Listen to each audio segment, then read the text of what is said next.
This morning, by the way, my name is Daniel Posney.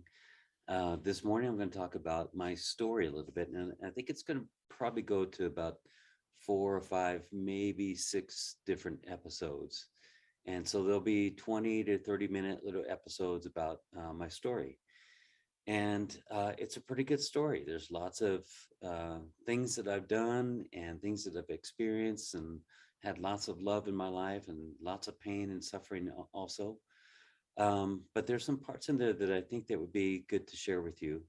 And there's always going to be something uplifting at the end, and always some message or lesson to be learned at the end of the story. So this time, I thought I'd start off with my greatest loss.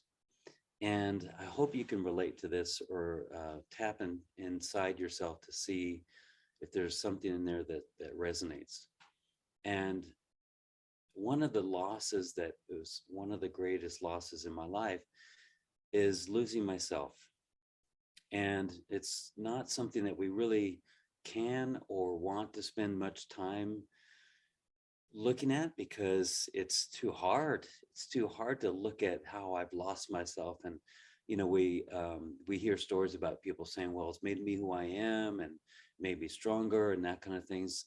And that may be true, but it also can be a cover. It can be a cover to not wanting to look at something so deep and dark and hard to navigate. Why did I do this? Why did I lose myself? And so here I go. I lost myself because it's just a natural process of becoming an individualized sovereign being. And, when I first came in, I imagined 3, 4, or 5 years old, I was just a bright light of sunshine and no crying, no whining, none of that at all, just sunshine.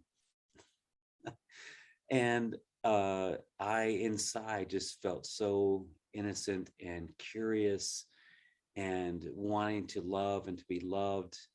And that's how I wanted things to be. And then little by little flicks to me started to happen. I remember one of the first flicks was, I think I was in first or second grade, and there was some kids there, and they were doing something called tattooing their hands. And how they would tattoo their hands is they take an eraser on a number 2 pencil, and they'd rub the top of their hand over and over until it went through the skin, and they created some little cross or some little thing.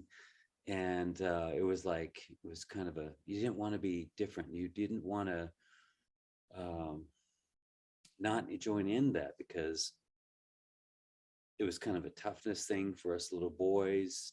And it was like, hey, they found this new thing. So I think that was one of the first times that I can remember that I started to give up myself so that I would fit in. And, of course, looking back at it now, maybe I might be a little stronger and say, that looks like it hurts, and I don't do too many things that hurt. But can I help you or something? I'm sure I would have had some kind of funny remark or something to say, no, thank you. But it was little things like that that started to change me. And then, of course, when I got a little bit older, you like the intensity of that starts to grow and grow, and you give up more and more of yourself so you can fit in with people, or not look like an idiot in front of this cute girl, or look tough in front of this bigger guy.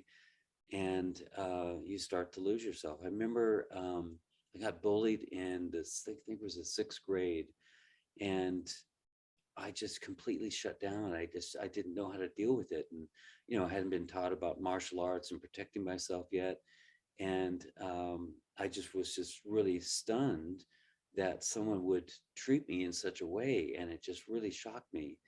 And I completely gave up some of myself. Like I lost a part of myself in that moment. And I know that the people that are involved in these little episodes of our lives, they're not meant to, they don't mean to have such a negative impact on your life, so that little thing you'll remember for the next 50 years, and it'll play on every relationship that you ever had. That's not their intention.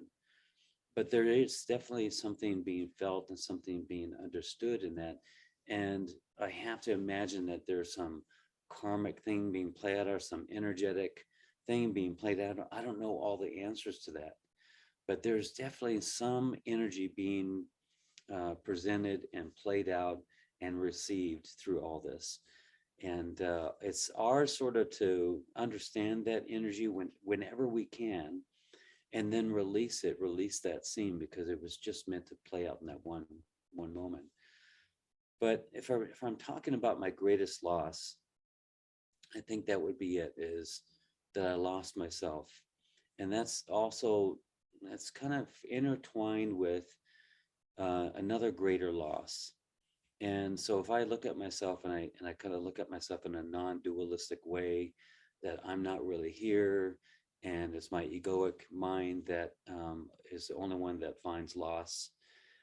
I look at that and I say, okay, so it's really my egoic mind that says, I was lost. But who is the I that was lost? It's the identity, the personality, the egoic self. But there's still some pain in that, so I want to acknowledge that. But the one that comes before that is that loss of, let's see if we can close our eyes, and I'll let this just come out and see what happens here about the greatest loss. Imagine that you are pure loving awareness, that you exist in a place that is connected with all things as all things, that there is no labeling and categorizing and judging of anything. It is as it is. It all exists as pure, conscious, loving awareness, which is what you are. There's nowhere to go. There's nothing to do. You're in complete harmony with all things.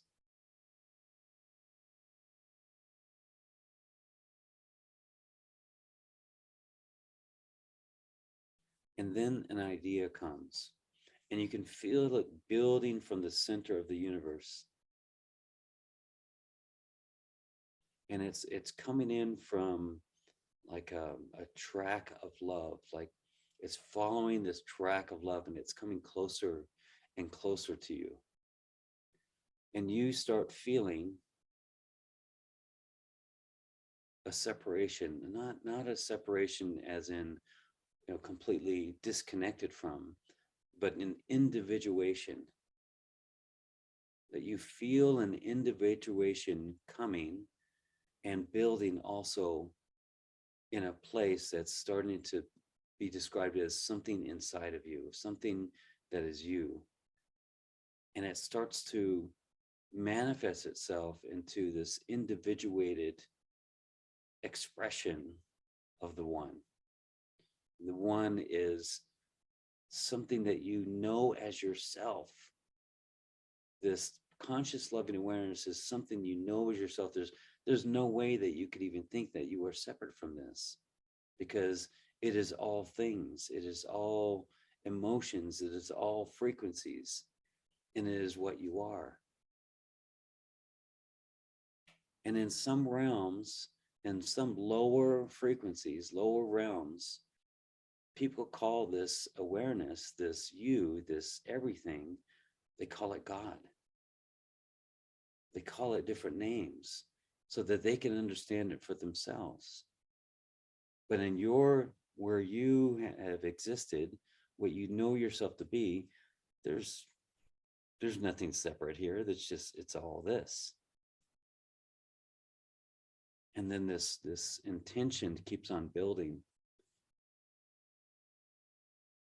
And it's almost like you lay down to go to sleep. And you woke up in a dream.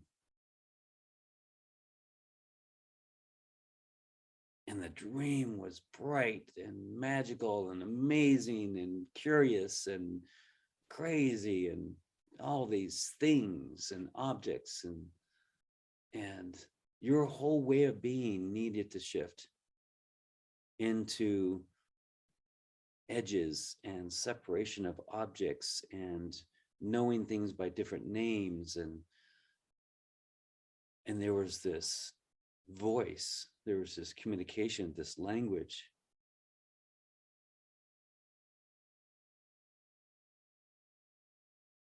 And you started to forget. You started to forget this feeling, this state that you were in forever, forever. Now there was this succession of days and nights. Now there was this limited time, limited space. It came from all that is, everything, all things, no time, no space, into this place, into this reality.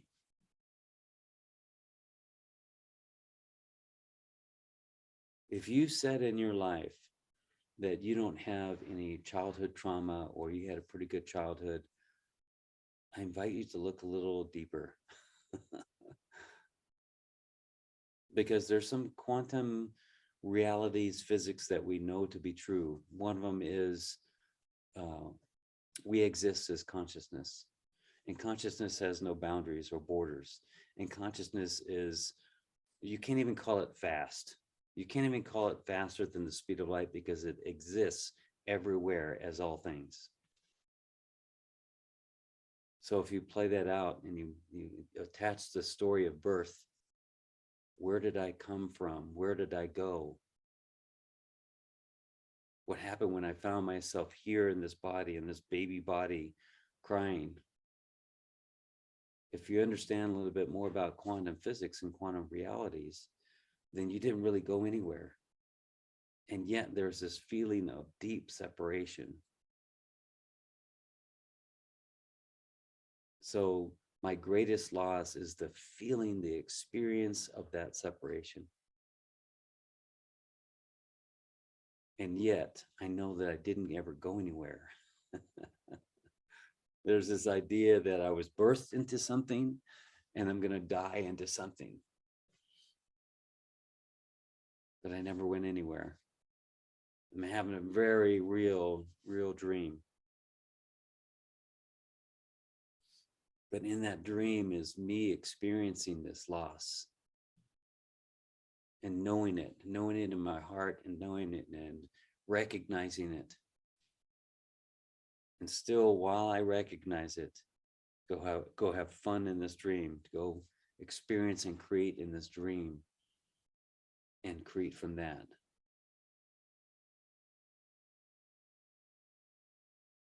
So imagine if you could experience that knowing, that realization, that deep inside of you, the reason why, or one of the reasons why, things haven't been working out, or you haven't experienced the greatest love of your life, or you haven't really fully known love of yourself.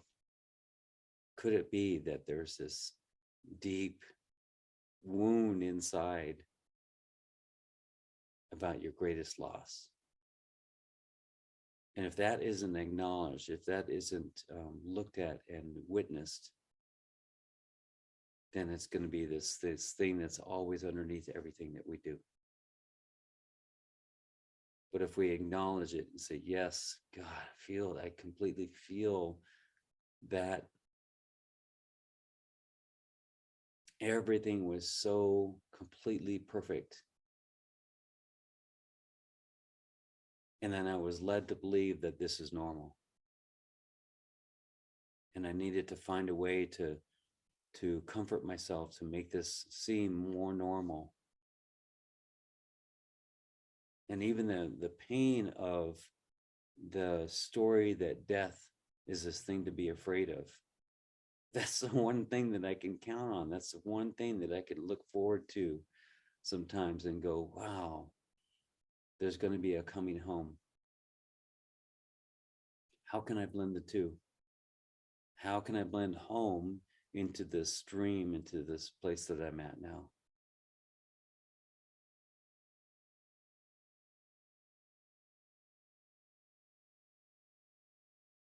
How can I bring in the pure, loving, conscious awareness into the dream that I'm having now.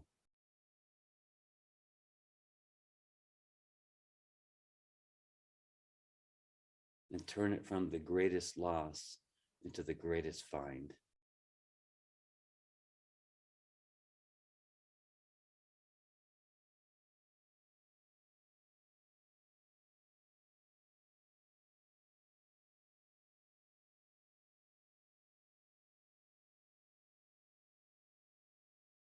We think of our losses in our life of things and relationships that we've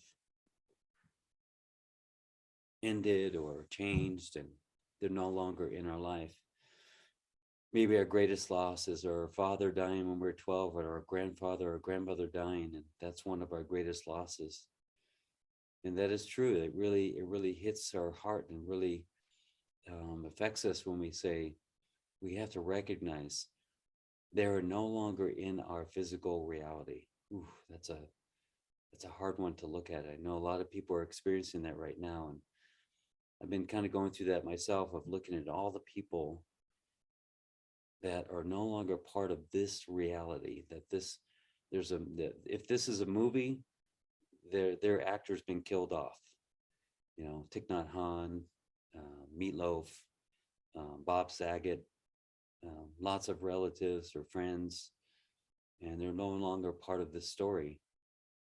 And they're remembered in our hearts, but they're just not here physically. And that's a difficult one to contemplate. And it's also one that I want to contemplate for myself. There's going to be a time when um, the reality that includes Daniel Posney isn't activated anymore. That perspective that Daniel sees the world is not activated anymore. And I know that we all contemplate that at certain times in our life, sometimes early in our life, and sometimes at the last minute. So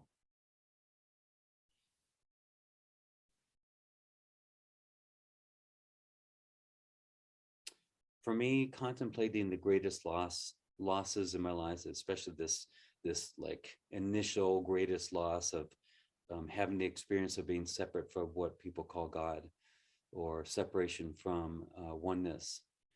I wanted to acknowledge that so I can live, so I can really realize that there is something deep inside of me that longs for this connection, that longs for connection with all things, not just to be, not to be a spiritual person, but to be normal, not to be even uh, a wise, enlightened person. It's not about being a person. It's about being what I am, not the kind that I am, but the what I am. I am connection. I am consciousness. And if I bring that into my life in all things, existing as this pure loving awareness as much as I can. So I can't help but do that. I can try and be a better person at that. I can try and be more aware of that in my dream that I'm having. But I cannot help but be conscious loving awareness is what I am, is what you are. When I'm angry, I'm conscious loving awareness of the anger. When I'm depressed, I'm aware of that. That is why what I am is that awareness. The emotions and the feelings that are happening, but I am the one who is aware of the happening.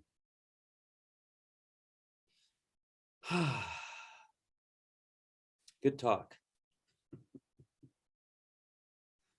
So, time to think about what your greatest losses have been, and not just the losses of the people and the material things that have been lost in your life, or no longer part of your physical reality, or relationships that ended in a bad way. All those things. Go back before things became a reality and see what you can find there.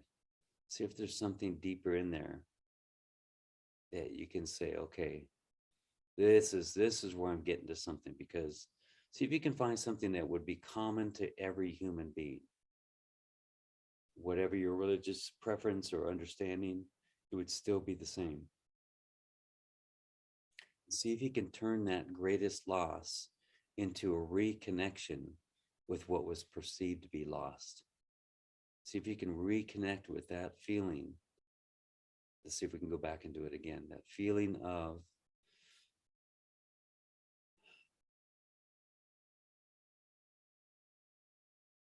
connection, oneness, singularity, stillness, presence of being, loving awareness, a flow of energy, realizing that if you can be in awareness, exist as awareness, then you exist as all things. And it's completely natural, normal. And by focusing this awareness, this consciousness into different frequencies, you are part of different creations.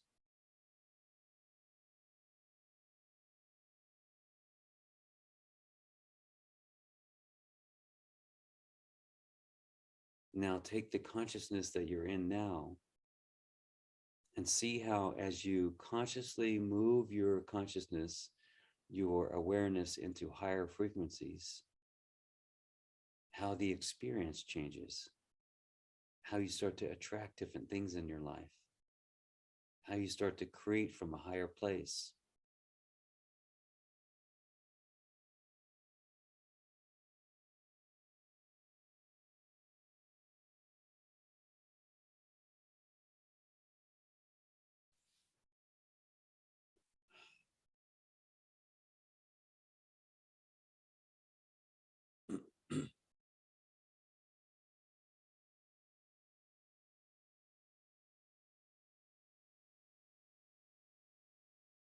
Take a deep breath. Relax your shoulders, relax your eyes, relax your body.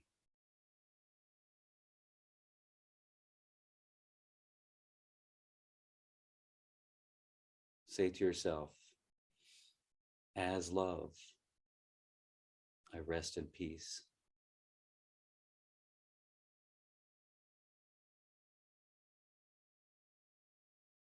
As love, I release my mind into the presence of God.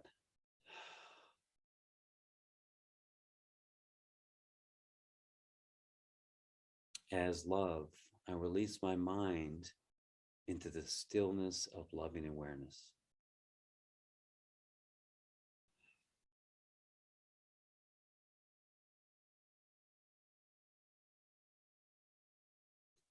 Take a deep breath and say to yourself, I accept and embrace, exhale, love into my body, mind, and heart.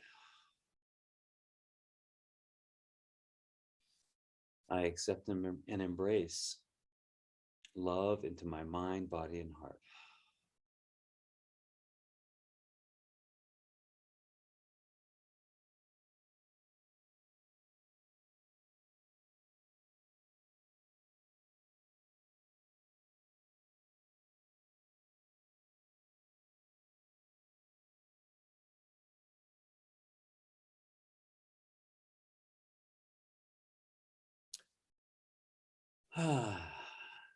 Thank you. Thank you. I love you. Bless you.